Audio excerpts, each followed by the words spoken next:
Everybody in the building, I need y'all to raise this motherfucking roof. It's that time. Sage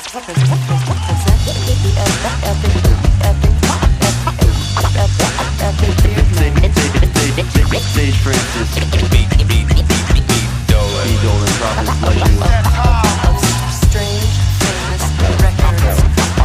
Rolling, showing my age, unshaven. Started this beat more than half a bitch.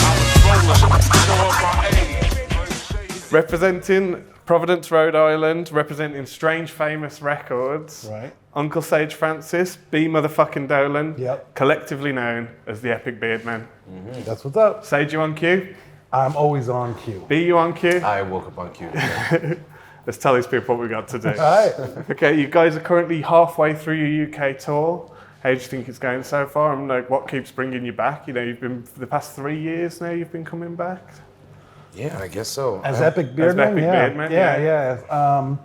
As solo artists, I think the UK has always been super supportive of our music. So once we collaborated as a group, it just was natural that, you know, people would come out, even if they weren't really familiar with what the group was and what the whole Epic Beardmen thing was all about. They would come out just to see us because they were familiar with our shows and they knew we always put in extra effort to make sure people have a good time. So yeah, we always have to come back here because if we play, typically always tour the US, and then we play enough shitty territories in the US where we're like, we need a little bit of UK love It's low. just to even out our bad feelings right now. So yeah, that's why we're here. Why Epic Beardmen? Why not just Sage Francis and B.Dolan? You know, you spent enough time building those names and a reputation. So why, when you come together, give it a whole new name? You know. I think that was kind of the point, was to not use either of those names and use something that was pretty left field for both of us at the time that we said and agreed, like, sure, let's call it Epic Beardmen. And the name, I think over time also kept it from getting too serious or too connected to any one of our individual catalogs because it was clearly its own thing, its own vibe, and its own sound even. Yeah. And then the name helped, as odd as it is, and also to give yourself a new name does something for people in the way they receive music, to where it's funny to watch so many people kind of ask us questions like we're a brand new band or experience us as a new band. Yeah. And then realize like, oh, there's more here to listen to, and there's decades of solo releases. Yeah, so it's like something new for new people, and then gets rid of any preconceptions that older fans have and people. Because if it was called Sage Francis and B.Dolan, it would not be the same project. We'd be doing the kind of music we make in our solo efforts on the same project, and that's what people would expect. Yeah. Even the name Sage Francis is like, that's not the name I was born with. That is a specific style and sound and approach to music. It's literally an art project. Yeah. I'm not like, I said that ages ago and people like try to shame me for it. Like, oh, so it's a gimmick, blah, blah, blah. No, it's like, I understand like what I'm doing under the Sage Francis moniker. Yeah. I understand what I'm doing under a Zalzan moniker. I understand what I'm doing under an Epic Beardmen moniker. There's several ways to approach music, and we label them because people really fucking love labels. They need everything boxed up real tight with a little label on it, but it's like, that helps people understand how to categorize stuff. Oh, that's the kind of thing I can, expect. Oh, that's a different name. I wonder what angle they're coming at with this. Because I can't do Sage Francis specific material under the Epic Beardmen name. And B.Dolan can't do B.Dolan specific shit under the Epic Beardmen name. Unless we were called Sage Francis and B.Dolan. Yeah. And our solo work is challenging to begin with. Like as Sage Francis and B.Dolan, we make music and art that is going to challenge a lot of people and turn some people off, and it's going to present them with difficult things and ideas, and we don't shy away from any of that. And in fact, have probably steered toward it from most of our careers at different times. So to call it Epic Beardman was in a way a gauntlet to even past fans of like, they made a record together finally, and they called it Epic Beardman. What the hell are they doing? Have they lost their minds fucking completely? They're in Star Trek uniforms on the Yeah. So yeah, it allows it to be a completely different Yeah, project. it's what it takes to challenge people now at this stage in the career. Congratulations on your film Vault, B.Dolan. Thanks. Yeah. What was it like making a film? Was it a completely different process to how you approach music? Yeah, it was very intense. It was the second movie that I've had go from like a script to a finished movie, and I learned a lot. I'm still learning a lot about how movies come together, all the different ways and pieces, and everyone's responsibilities. And so, yeah, it was very fun. Movies are by nature super collaborative, so I cannot have control over the final product. So I just get to like do my little piece and then hand it off, which is something that I need occasionally. Yeah.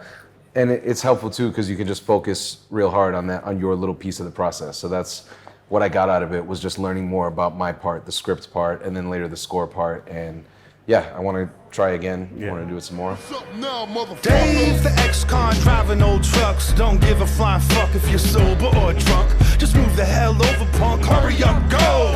Dave threw a big gulp out the window. There's a pair of testicles hanging off the back bumper. Where's the dick? Sitting in the driver's seat, brother.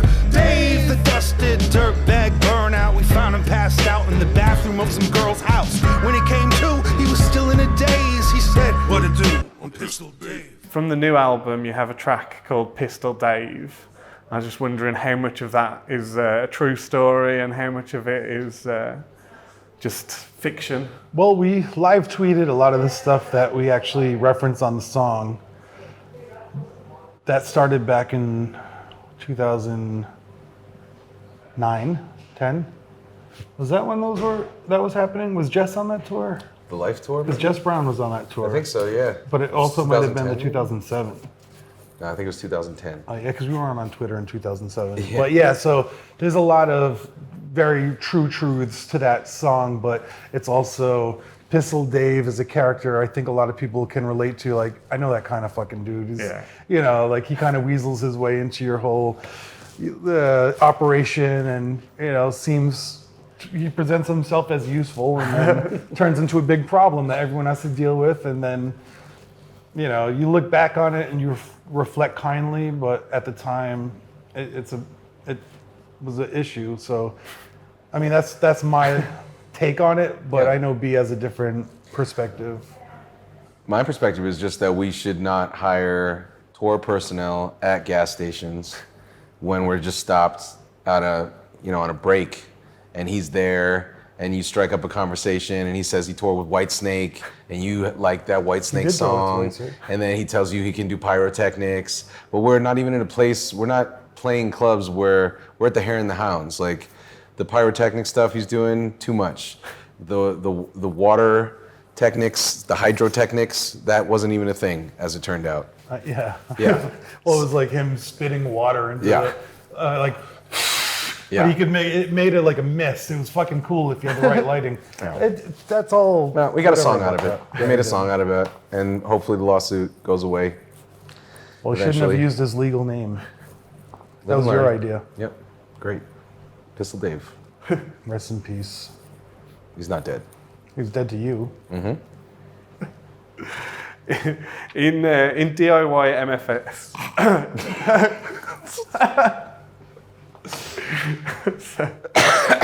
In DIY MFS, you talk about how hard you work as independent artists, but why is it so important to you to be independent artists? You know, you seem very proud of the fact that you're independent and, you know, on Strange Famous.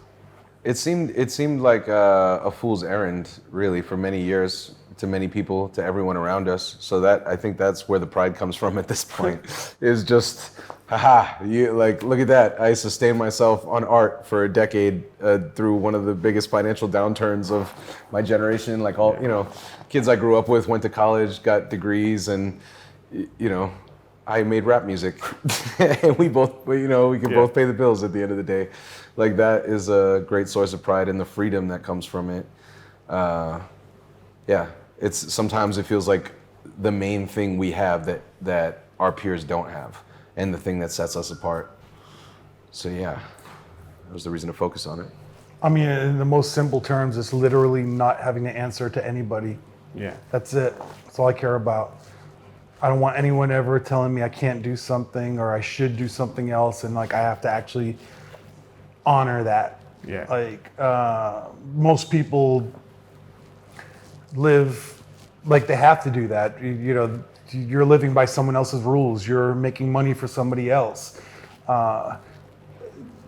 So you work your scheduled hours. We work 24/7. Yeah. You know, we're on call all the time. There's ups and downs to it, but I would say the fact that I don't have to answer to anybody is maybe edges out Yeah. the fact that I overwork, but I don't have to answer to anybody. Yeah. So there's no one telling you not to work, but there's no one telling you to work as And there's well. no one Yeah. saying, don't mention that, don't talk about this, talk positively about this thing. Kind of, let's not mention that. Like, we get to do whatever we want. I will always say what I want. It will fuck me over sometimes. By chance, maybe it'll help me sometimes. So far, so good. But I will never have anyone look me in the face and say, you fucking sell out. Like, I'll break a motherfucker's jaw. For what I went through to do what I do to get where I am, yeah, fuck y'all. And I do it for the people who can't. Yeah. You talk a lot of shit, but you can back it all the fuck That's up. right. Okay, and then this is a question that I ask everyone that I'm lucky enough to sit down and talk to. And the answers we've had so far, just to give you an idea, are Ricky Gervais and Steve Guttenberg from Cocoon. Yeah, whoa. I haven't heard that name in a long time. So the question is, Whoa. who is the most famous person you've sent a text message to? Russell Brand, I think. I would have to, yeah, probably Russell Brand. Nice guy. Close talker, but nice guy. I don't know. I have to think about that for a Text. while. Okay. Yeah, text message. I don't really like the most famous. Like Slug is probably the most famous guy I know. Like Slug from I don't know anyone. Like I don't text. I'm not a very personable guy, so I don't have a lot of friends. Fair enough, man. At least you're honest about it. Anyway. I've got a little quiz, if you don't mind, for us to end with. But there are prizes up for grabs. So. Okay. Oh shit. I got this. Okay. Is it the person who answers first wins? No, there's a prize for both of you. So you can work as a team on Everybody this. wins. You can confer on It's a these. very millennial contest. Okay, so the game is I've Been There. According to your 2013 song, You Can't Win, you have a list of places at the end of the song that you've been to. I'm going to name 5 places, and 3 of them you've been to, according to the song, Yeah. and 2 of them you haven't been to. Easy. If you can tell me the 2 you haven't been to, you get a prize. According to the song, not to the according song. to real life. Yeah. Because Okay. obviously I don't know everywhere Right. you've been. I don't follow you around. It's an an important distinction. Okay. Okay, so the 5 options are Puff Daddy's apartment, It's him. Been there. the Kreutz Tram Museum, Nope. Patriots Diner, Yep. Yeah, been there. Woonsocket, what up? the Biker Grove Youth Centre, Nope. No. Evil Knievel's Tombstone. Yeah. Awesome, you got 3 out of 3. We win. So We win the game. easy. You remember when You know your own song. Okay, so you get a little prize. So obviously, Epic Beard Men. Right. Yeah. Don't get off your seat. Yeah, just I'm throw not it to us. gonna. I like how you Shoot it out of your fucking shirt cannon. I like how you dressed up Yeah. the EBM shirt. Let's And see. then, so Gingerbeard Mark. Uh-huh. I've got. Here it comes. Out of the fucking shirt cannon. Fuck! Yeah. Shit, yeah. We got our own shirt. Oh my gosh. Oh man. Yeah, you'll be hearing from our lawyer, Gingerbeard Mark. These are the only 2 that Oh exist. snap! Well done. I know it's the. Ginger Epic Beard Mark. Beard Mark. That's You've what's got up. it's laundry day tomorrow and your Yes, it first is. day off, Laundry day. so I thought at least Dog, you've got that's something fucking clean to very wear. thoughtful, honestly. I've got Come a here, Gingerbeard Mark. Yeah, great. Oh, we're all wired up, but I'm gonna. It's all right. Let's hug. this handheld. Come here. Thanks, man. Thank you. Very thoughtful. Thank you, man. Yeah. So awesome! Thank you ever so much for watching. B.Dolan Sage Francis. Guys, I've got a new album out. Well, out at the minute, not even coming out. This was supposed to be fun. Yeah. So pick that up. You got anything you want to plug? Gingerbeard Mark. That's my man. Epic Beardman, Sage Francis, B.Dolan, Strange Famous. You know, you already know. This is nice. What are you using here? A little wax? Yeah, a little oil. They said it couldn't be done, we done it, we did. Yelling fuck it from the top of our lung, and we were pacing, no more waiting, cause our moment has come. Mission statement like, remember, this is supposed to be fun. What does that even mean? They said it couldn't be done, we done it, we did. Yelling fuck it from the top of our lung, and we was patient, no more waiting, son, our moment has come. Mission statement like, remember, like this is supposed to be fun. You have to polish yourself, Mark.